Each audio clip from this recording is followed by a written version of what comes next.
I'd like to talk a little today about how modern detective fiction began, or at least one of its pioneers, a precursor, who made what detective fiction is today, Samuel Dashiell Hammett.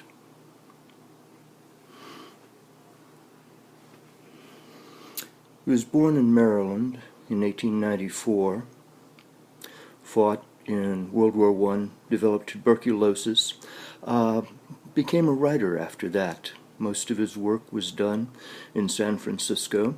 His most significant novels are The Maltese Falcon, featuring Sam Spade, The Thin Man, which is not an easy thing to do, a comic mystery, but he brings it off.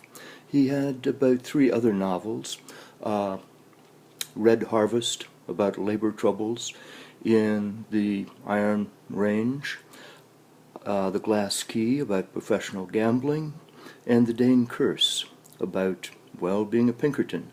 And Hammett knew what he was talking about because he had been a Pinkerton agent for about 7 years. You recall that Alan Pinkerton was the bodyguard for Abraham Lincoln. Well, his first client did not fare quite as well as might have been hoped, but he was able to establish the first modern detective agency as a result of it. And one of the things that the Pinkertons did was work for corporations, strikebreakers, coming in to destroy union efforts to get better wages. This is one of the things that turned Hammett against the Pinkertons and turned him into a writer. That and the tuberculosis that he contracted in World War I. He is a detective writer. He got his start in a journal called Black Mask. Black Mask was one of the major detective magazines of the 20s and 30s. It was printed on really, really cheap, flimsy paper, pulp paper, if you prefer to call it that. And that's how this brand of detective fiction got its name, pulp fiction. No, it's not the movie with John Travolta. Pulp fiction. And pulp fiction was generally thought of as being sort of lower class, not particularly worthy of attention, not particularly of literary value. Actually, that's not quite the case. Hammett was probably one of the best writers in terms of literary style in the 20s and 30s. He only published like 5 books, but most of them are very, very good, particularly The Maltese Falcon, set in San Francisco with the iconic detective character Sam Spade. You may have heard of the movie The Maltese Falcon with Humphrey Bogart, Sidney Greenstreet, those people. You can still visit many of the sites in San Francisco that Hammett writes about, particularly John's Grill in Union Square, where you can even have the Sam Spade special, chops, baked potato, sliced tomato. The problem is the place is always crowded. It's always full of tourists. It's San Francisco, after all, and English professor tourists, probably the worst and most dangerous kind. I know whereof I speak. But Hammett wrote of his experiences as a Pinkerton. He knew what he was talking about. He had a flair for language. He had a flair for literary style. And the problem is that because he wrote for Black Mask, his reputation doesn't really achieve what it might have. When you think of the 20s and 30s, you think of Hemingway, you think of F. Scott Fitzgerald, you think of William Faulkner. I would argue that Dashiell Hammett was the equal to all of them. The problem was he worked in a largely disreputable format, pulp fiction.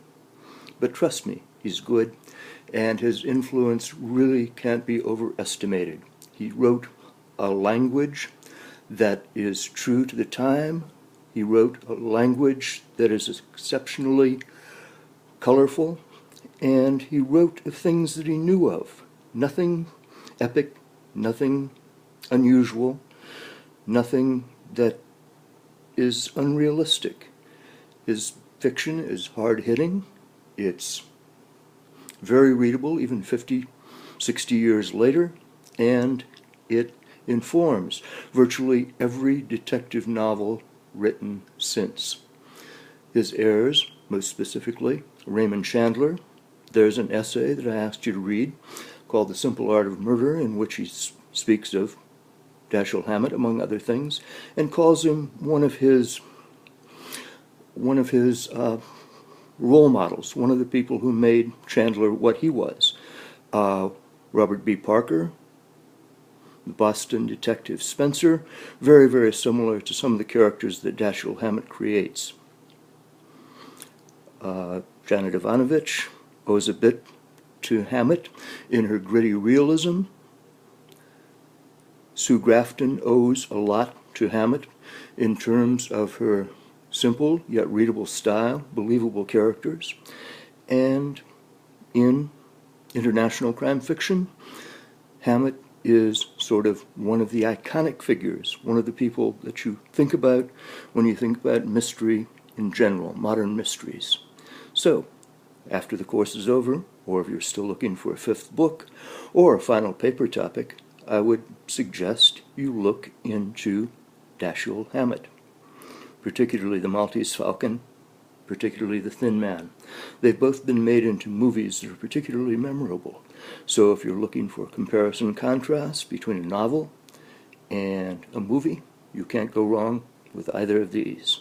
Samuel Dashiell Hammett, 1894-1961. We'll talk later.